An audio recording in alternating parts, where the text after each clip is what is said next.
Matagal ng kalbaryo ng mga mangingisda sa Masinloc, Zambales ang panghaharas ng China Coast Guard. Ang ibang nakakahanap ng dagdag pagkakakitaan. Apektado naman ng oil price hike. Sila naman ang tinulungan ng ating Operation Bayanihan ng GMA Kapuso Foundation.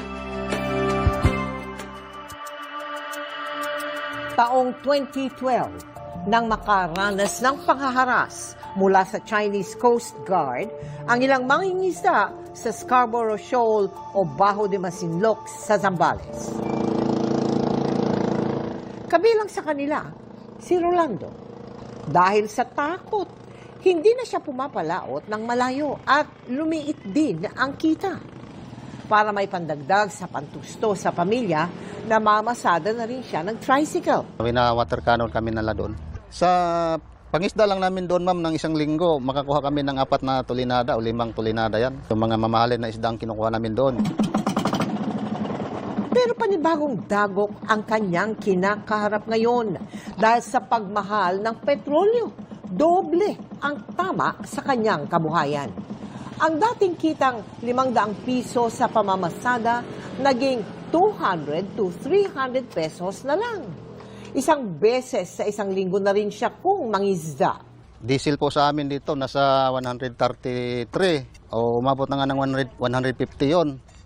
Pag kami lumalaot, nasa 30 liters ubusin namin. One way lang yan. Kung may huli ka lang doon ng 20 kilos, wala, talo ka.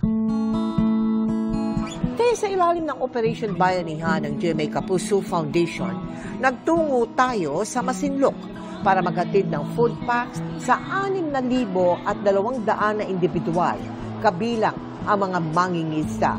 Ngayon, mas nahihirapan na kasi sila. Siyempre, mas malaki na yung pangkonsumo nila, yung kumbaga puhunan nila bago lalaot. So, pag bibili sila ng gasolina, minsan may mga pagkakataon pa dito na nagkakaubusan.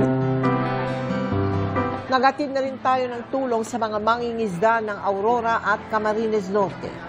Pati na rin sa mga magsasaka sa Oriental Mindoro at Negros Oriental. At sa mga nais mag-donate, maaari po kayong magdeposito sa aming mga bank account o magpadala sa Cebuana Luwalier. Pwede ring online via GCash, Shopee, Lazada, Globe Rewards, Metrobank Credit Card at Palawan Pay.